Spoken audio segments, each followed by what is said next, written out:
जी, मैं आपसे मुखातिब आ रहा हूँ। चौधरी फजल रहमान, पाकिस्तानी ज़ेर कब्ज़ा जम्मू कश्मीर के आज़ाद कश्मीर कहलाए जाने वाले खित्ता के ज़िला भीमर की तहसील समानी और समानी में इस वक्त हम जिस स्पॉट पे मौजूद हैं ये समानी तहसील हेडकोार्टर के करीबी कचहरी के करीब का मकाम है। और हमसे जो शख्स मुखातिब हैं इसका मामला है कि इसकी बीवी को इससे छीना जा रहा है या छीन लिया गया और ये उसकी बाजियाबी भी चाहता है और इसी हवाले से ये मीडिया से सपोर्ट के लिए इस वक्त मौजूद हुआ। इसी का तारुफ इसकी मकामी ज़ुबान में जी तुसाना ना क्या अपनी ज़ुबानी दसो तो वल्दियत क्या था कैमरे हाल तकने रवे खालिद हुसैन ना वल्द फजर मान वल्द राजा फजरमान जी या चौधरी राजा अच्छा तो रहने वाले कुथा ने हो चाय इससे तहसील सुमानी का जिला मेंबर अच्छा तुसाना मामला क्या था क्यों मीडिया को लाए हो मीडिया को लाया मैं शादी की है केड़ी तरीक की से ये 11वें महीने 18 तारीख पिछले साल या इस साल पिछले साल अच्छा हाले तो इस साल तो आया ही नहीं ना जी। पिछले साल ही यानी 2023 जी। तो फिर केड़ी जगह निकाह किता से लाहौर हाई कोर्ट तो इसका मतलब है मियाँ बीवी जड़े तुसान अपनी मर्जी नाल लड़की किता जी, मर्जी। वालदैन कोई रिश्तेदार बकायदा कोई नो बैठे जी। तो लड़की तुसां को लाहौर किस तरह पहुंच गई तुस लाहौर किथा सो लाहौर कम करना सा वो किस तरह पहुंची फोना दा राबता सी फोने पर राबता सी ते तुसां पहला उस नाल किस तरह राबते चो तुसें जाननी है गैर है अपनी है कैमरे अपने हाल रिश्तेदार है जाननी रिश्तेदार है जी तो कैमरे वालों नज़र ना हटाओ ना कैमरे नाल थ्रू रवो तो ये दसो कि रिश्तेदार सी तो फिर जिला तुसां उत्थे तुसां कोल पहुंची किस तरह क्या मोबाइल था तो फिर तुसां क्या किया फिर निकाह कर लिया हाई कोर्ट च आई अदालती निकाह अदालती ये निकाह तुसां निकाह नामा नाजरीन इनका हम रिकॉर्ड पे भी लाएंगे और आपके सामने कैमरे की नज़र भी है इसको नोट रखिएगा और ये बाकायदा नादरा से इसका रिकॉर्ड भी क्लियर है और जब ऐसे डॉक्यूमेंट्स मौजूद हों तो हम एक दो सवाल इनसे दीगर मुतलका भी करना चाहेंगे। ये दसो भाई कुड़ी नी उम्र कितने साल हैगी घट वध कम अज़ कम 17 सालें च शामिल है या शामिल है अगर निकल गई है 18 नहीं है नहीं शामिल है अच्छा ये दसो कि जिसने निकाह कर लिया फिर गए कुदरो कराची कि दोए जी मियाँ बीवी जी कितना अरसा कट्ठे रहे हो 3.5 महीने 3.5 महीने बाद तुसा लड़की वालदैन की वापस किस तरह की थी वो आपू नासा ही डर गया तुसा को जी नहीं तंग आ गए नहीं फिर राजनामा होया राजीनामा किस तरह होया कोई विच पिया बंदा कौन पिया उन्होंने फोन ते राबता सी उन्होंने आपे राबता होया तुसा कैमरे वाल तकने ये जवाब दियो भाई फोन नाल राबते सो जी। तो मुआहदा तुसा ना बंदे तो बगैर बराह रास्त आपू ही किता है जी रिश्तेदारी से था जी तो क्या मुआहदा होया से क्या तय किया उसने उन्होंने तय किया सी महीने बाद रुखती कर तो सकते फिर क्या किया ने हूँ वो बदल गए हूँ वो जबरदस्ती निकाह दी था करना चाहने कदू करना चाहने आज ही करना चाहने आज क्या तारीख है 18 तारीख 18 जुलाई 2024 की तारीख है और अब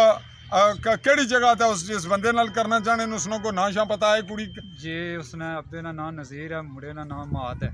तो तुसा नाल खातून नाल राबता कोई नहीं हो रहा बीवी नाल जी 15 दिन तो नहीं राबता उन्होंने नहीं होन देता नहीं होन तो तुसा असां गी क्यों रुजू किया है असान साफ वास्ते मैं रजू किया ਤੁਹਾਡੇ ਕੋਲ तो माड़े कोल ही क्यों आए हो मैं फजल रहमान साफी हाँ माड़े कोल क्यों आए हो और भी साफी बहुत हैं इंसाफ देने हो तुसा ने आवाज़ बुलंद करोगे मेरी ठीक है हक सच पर लड़ने हो ठीक है आली न्यूज़ चैनल पर मैं इस वास्ते आया तो ज़बरदस्ती तशद्दुद करने मेरी बीवी पर ठीक है ज़बरदस्ती उन्होंने रखी है बाजियाब करा दी जाए तो तुसा बाजियाबी वास्ते मुतलका फोरम पर किसी अदालत या पुलिस को गए हो पुलिस को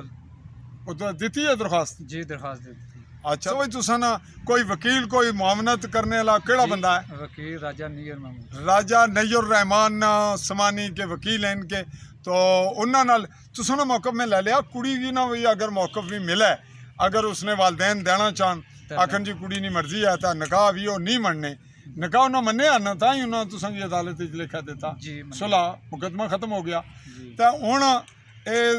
जो तुसा ना सुसर है जी समंदर खान हाँ जी उसने भी मौकफ आना चाहिए ना मी पूछना चाहिए ना अगर पूछना जरूरत पेश आवे पूछना अगर वो खुद देना चाह ना करन तो फिर असाना जरूरत नहीं आप पूछना तो बाकी भी अगर पुलिस पेशरफ्त करनी है या अदालत विच जी ना चाहिए या तुसा नहीं माननी है नहीं सारे ना चाहिए राइट है अच्छा तो जनाब नाजरीन कुछ और आखना है दसो तो मैं इंसाफ दिता जाए जी अपील की बीबी तुसा नहीं बरामद है बरामद की जाए बरामद करन जी मुतलका महकमे ये नाना मुतालबा तो जनाब मैं आपसे मुखातिब आ रहा था चौधरी फजल रहमान जैसे कि मैंने कहा कि इनका मौक़िफ़ हमारे सामने आ गया और ऑन एयर भी हम यूँ समझेंगे हो गया और इसमें ये बात क्लियर आ गई कि एक आदमी का अगर निकाह हुआ है पिछले साल नवंबर 2023 में, तो अभी आज जब ये कह रहे हैं कि अभी तलाक नहीं हुई, 3.5 माह ये उनके साथ रहे और इनसे ये पूछा कि क्या वो हमला थी या नहीं, तो ये कह रहे हैं कि ये तो मुझे अंदाज़ा नहीं है, ये तो वही बता सकती है, गैस हो सकता है मेरा इतने अरसे में। और ऐसे में निकाह पे निकाह हो रहा है, और अगर तलाक भी हो देन भी इद्दत पूरी नहीं होती, जब तलाक तो हुई नहीं और बीवी मेरी मेरे घर बसना चाहती है और ये बरामदगी के लिए भी कोशिश है। ऐसे हालात में हमारे पास इनका आना, जैसे कि हमने सवाल किया कि आप हमारे पास ही क्यों आए, तो ये एक कॉन्सेप्ट लोगों का है कि आली न्यूज़ के प्लेटफॉर्म पे और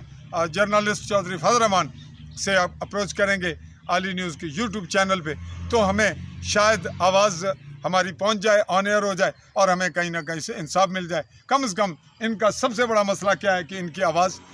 जो है वो बाहर पहुंचे, आवाम तक, हुकाम तक, और इन्हें इंसाफ मिले। जी इजाज़त है जी? इजाज़त। ओके, कुछ और आखना है फिर? बस तुसां से अपील है कि आवाज़ मेरी बुलंद करो और बाजियाब करा देती थी। जी नाजरीन, चाहूँगा अपने कैमरामैन साथी अरसलान खान चौधरी के साथ इजाज़त। अल्लाह हाफ़िज़।